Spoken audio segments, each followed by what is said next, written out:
சுவாமி பிரம்மானந்த மகரிஷி, அவர் மகரிஷி தான் உண்மையிலேயே, சப்த ரிஷிகள்ல அவரும் ஒருத்தர் தான் நான் சொல்லுவேன்.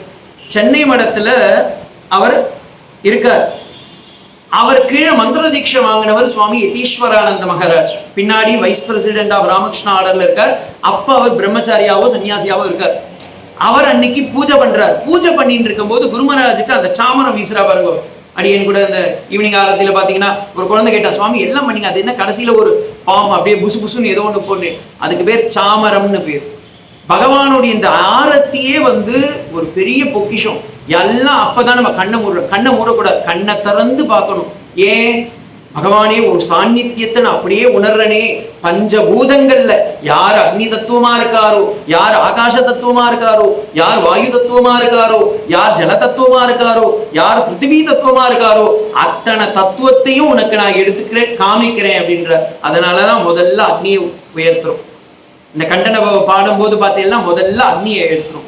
அடுத்தது என்ன பண்றோம்? ஜல தத்துவம், அந்த சங்கில் இருக்கிற அந்த தீர்த்தத்தை அப்படியே காமிக்கிறோம் பாருங்க. பகவானே இதுவும் உன்னுடைய அனுகிரகம் தானே, இதுலயும் நீ தானே இருக்கிற அப்படின்ற. அடுத்தது என்ன பண்றோம்? வஸ்திரம், அதை அப்படியே காட்டும் போது பாத்தீங்கன்னா காத்து. அடுத்தது பாத்தீங்கன்னா பிருத்திவி, இந்த பூமியில இருந்து வந்தது தானே தாமரை, மண்ணு தானே, மண்ணுல இருந்து சேத்துல இருந்து தானே முளைச்சது. அந்த தத்துவத்தை காமிக்கிறோம். பகவானே இந்த மண்ணுல இருந்து இது எப்படி இந்த தாமரை முளைச்சதோ அது மாதிரி நானும் சம்சாரன்ற பந்தத்துல இருந்து தான் பிறந்தேன். ஆனா உன் பாதத்துல சேர்ந்த மாட்டேனா. இன்னைக்கு அந்த அம்மா இல்லை, இன்னைக்கு எப்பவுமே பாடுவாங்க, என்னது, எத்தனையோ மலர் இருக்க வெறும் துளசி மட்டும் நான் வைக்க. எவ்வளவு மலர் இருக்கு சுவாமி, எனக்கு எதுவுமே இல்லையே, வெறும் துளசி தானே எடுத்து போட்டேன். அதுக்கும் பகவான் சொல்றான், எஸ் நான் எடுத்துக்கிறேன் அப்படின்றான். சோ அந்த தாமரையை காமிச்சு பகவானே பெருங்க, மீதி எல்லாத்தையும் நம்ம அவர்கிட்ட எடுத்துட்டு போறது இல்லை. ஆனா தாமரையை மட்டும் என்ன பண்றோம்?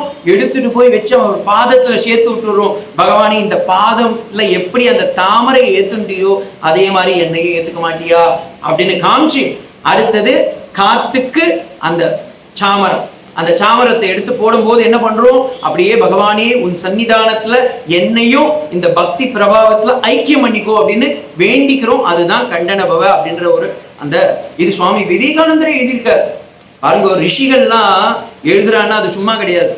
அந்த வார்த்தைக்கு நீங்க தமிழ்ல அர்த்தம் புரிஞ்சீங்கன்னா ரொம்ப நல்லா இருக்கும். சோ சுவாமி யதீஸ்வரானந்த மகாராஜ் என்ன பண்றார்? அந்த பூஜை பண்ணிட்டு இருக்கும் போது அவருக்கு ஒரு சின்ன ஏன்னா யாரா இருந்தாலும் ஒரு லவலேஷம் ஏதாவது இருக்கத்தானே செய்யும். அப்போ அவருக்கு ஒரு சந்தேகம் வந்துருதான், நம்ம வெறும் சித்திரப்பட்டனமா இருக்கக்கூடிய இந்த குருமராஜுக்கு போட்டோல தானே பண்றோம், உண்மையிலேயே இருக்கிறாரா அப்படின்னு ஒரு சந்தேகம் வந்துதான். இதை யார் புரிஞ்சுட்டாலும் இல்லையோ, கீழே அவருடைய குரு இருக்காரு, யாரு? சுவாமி பிரம்மானந்த மகராஜ் பார்த்தாரு, நான் உனக்கு காமிக்கிறேன்டா என் குருமராஜ் எப்படியாப்பட்டவர்னு காமிச்சாரு.